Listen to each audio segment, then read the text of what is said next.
আসসালামু আলাইকুম। ব্যাটারদের দায়িত্বহীন ব্যাটিং এবং ফিল্ডারদের ক্যাচ মিসের মহড়ায় শেষ পর্যন্ত আর এশিয়া কাপের ফাইনালে যাওয়া হলো না বাংলাদেশ দলের। বলা যায় এক প্রকার খারাপ পারফরমেন্স করেও ফাইনালে পৌঁছে গেল পাকিস্তান দল। 28শে অক্টোবর রবিবার এশিয়া কাপের ফাইনালে মুখোমুখি হবে ইন্ডিয়া বনাম পাকিস্তান। আসলে শেষ মুহূর্তে লিটন দাসের ইনজুরিটাই পুরোপুরি ডুবালো বাংলাদেশ দলকে।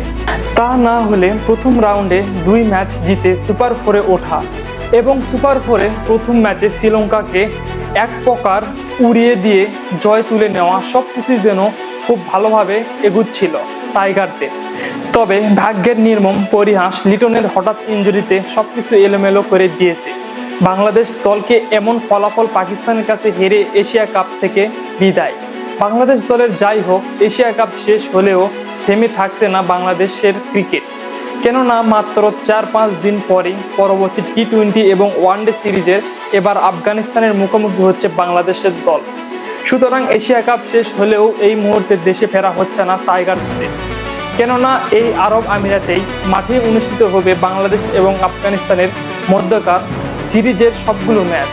এই সিরিজে দুটি দল খেলবে 3টি ওয়ানডে এবং 3টি টি-20 ম্যাচ।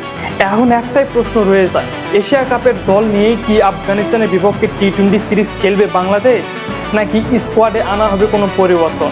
সেটা নিয়ে অবশ্য এখনো কনফার্ম নয়, তবে সেটা পরিষ্কার হয়ে যাওয়ার কথা এই 2-1 দিনের মধ্যেই। অবশ্য ওয়ানডে স্কোয়াডটা কেমন হবে টাইগারদের সেটা নিয়ে কৌতূহল থাকবে অনেকের মধ্যে, কেননা এই ফরম্যাটের অনেক দিনই মাঠের বাইরে বাংলাদেশ দল। তো চলুন আর বেশি কথা না বাড়িয়ে এক নজরে দেখে নিই বাংলাদেশ এবং আফগানিস্তানের মধ্যকার টি-20 এবং ওয়ানডে সিরিজের চূড়ান্ত সময়সূচি। প্রথমে দেখে নেব বাংলাদেশ বনাম আফগানিস্তানের মধ্যকার 3টি ম্যাচের টি-20 সিরিজের চূড়ান্ত সময়সূচি। বাংলাদেশ বনাম আফগানিস্তান টি-20 প্রথম ম্যাচ শুরু হতে চলেছে 2 অক্টোবর রাত 9টার দিকে এবং পরবর্তী ম্যাচ তার পরের দিনই 3 অক্টোবর রাত 9টার দিকে সেম একই সময়ে। এবং 3 নম্বর টি-20 যেই ম্যাচটি হবে সেটি 5 অক্টোবর রাত 9টার দিকে বাংলাদেশ সময়। এবং ওডিআই ম্যাচটি হবে 8 অক্টোবর এবং 11 অক্টোবর এবং শেষ ম্যাচটি হবে 14 অক্টোবর। তো আজকের ভিডিও এই পর্যন্ত ছিল। বাংলাদেশ কি স্কোয়াড নিয়ে নামবে, পরবর্তী কোনো আপডেট পেতে চাইলে অবশ্যই চ্যানেলটি সাবস্ক্রাইব করুন এবং আপনাদের মতামত জানাবেন কমেন্টের মাধ্যমে। তো সবাইকে ধন্যবাদ এতক্ষণ সাথে থাকার জন্য।